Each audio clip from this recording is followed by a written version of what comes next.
You know, wardrobe is a really key part of authenticity in first-person preaching. Where can we find ancient outfits? Come along with me and let's take a peek inside Dick Stenbakken's first-person closet. Well, Dick, you can tell a man's wealth by his closet, and clearly you've got a wealth of experience in costumes. You must have a fortune tied up in these. Oh, not at all. Actually, the first costume I used was this one, which actually used to be my wife's caftan. And this is the kind of thing you can pick up at a thrift store for maybe $1, $1.50. The first one I bought, I paid 50 cents for it. Whoa. So you can buy some if you just kind of think biblical look. Well, you take something like this and then put either a white, or I usually use a red sash with this, and then a red headpiece, and with a white piece of rope, and around that is a piece of red cloth for the band around it, and you know, you got maybe $2 or $3 in the outfit. That's all. Okay. At the most. And then the other things you can make, as many of these are, so you've got a basic robe. Just a basic black. Mm-hmm. And this one I've got a Velcro closure on the back, and it's just a basic straight pattern, and then you can change the look on that pattern by using an over jacket. Here's one. See, this is a sleeveless piece. Okay. Oh, okay. And you can use that one, or I've got another piece that I picked up as a scrap, and it's the same kind of an over jacket, but you put that over the black and it looks a little more... Very different look. Yeah. And then the headdress is made out of this. With this black and white, I use a black headdress, so you get a very different look. So here's the belt and the headpiece tie. Okay. And see, here's a piece that it's pretty loose weave, but you go with fairly soft colors, earth tones, as much as I can. And as I wear this one, I can wear this one over a brown, a light brown, or a dark brown. Or the black. Or the black. Or a white. And it takes, you can mix and match, and this is maybe, I don't know, a couple yards of scrap material that I bought for maybe, I think it was $1.50, $2. Almost feels like a drapery. Yeah, that's what it is. Exactly what it is. Speaking of drapery. Whoa! This used to be drapery. The belt tie is from a craft store at the end of the Christmas season, so I got that for 50 cents. And then the pins, the items here, those are just plastic, and I've tinted those and then put rickrack trim around them. See, it doesn't have to be expensive. In fact, remember that the people didn't have expensive garments to begin with. Now, see, here's one that was homemade. Basically, this is just some fake fur. Oh, maybe a couple yards. And you buy this at the material shop too? Yeah. Sort of free cut. You don't want it, you know, kind of cut it in the shape at two pieces. Lace it together with some leather strips. Put that over a brown robe and a headdress, and you've got a shepherd, or you've got John the Baptist, or you've got an Elijah character, or you know, whatever. And you got a totally, totally different look, inexpensively, with just a couple of basic pieces.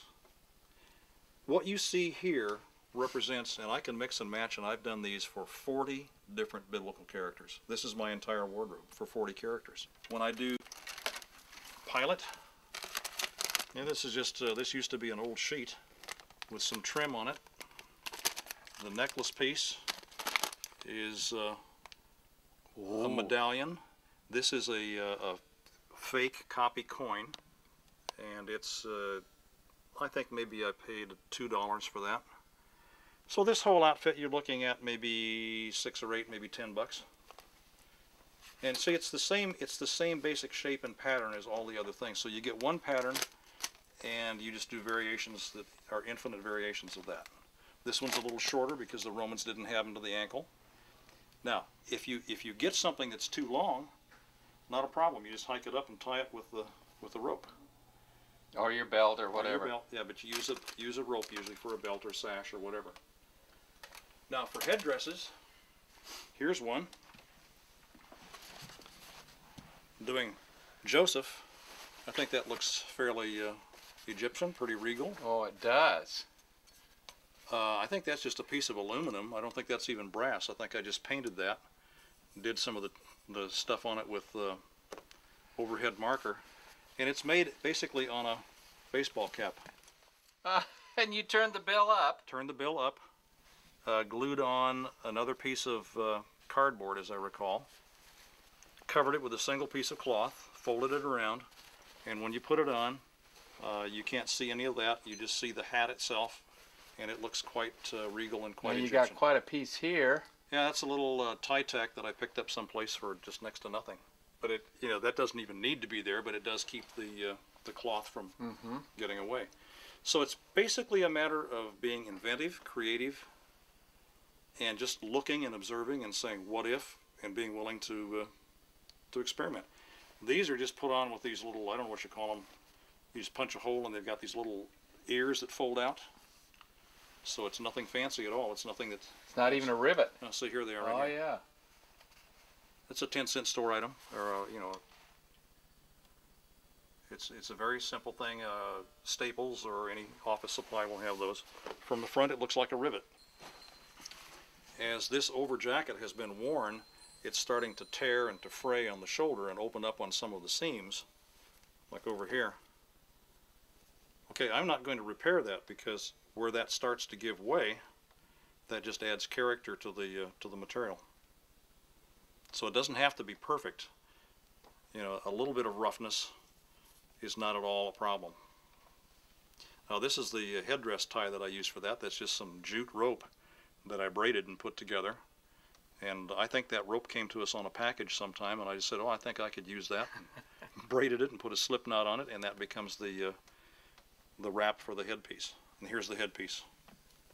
Okay, and then this is your belt for this one. It wasn't long enough, so I put it together in the back, and it's just a soft piece of leather that I had scrap laying around and put it together as a belt. Very good. It's mainly being creative and asking the Lord to lead you into things that will help people see the reality of the biblical people and the biblical characters. It's fun to do.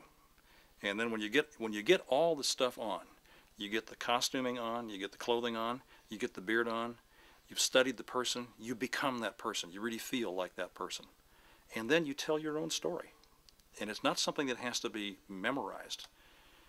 You actually enter into being that person, and then you tell that biblical story from the point of view of that person. And it's fun to do. Hey, those are great words of advice from Dick Stenbakken, first-person preacher. So, how in the world do we put this big hairy thing on? In our next segment, we'll learn how. And of course, we've got to learn how to take it off, too.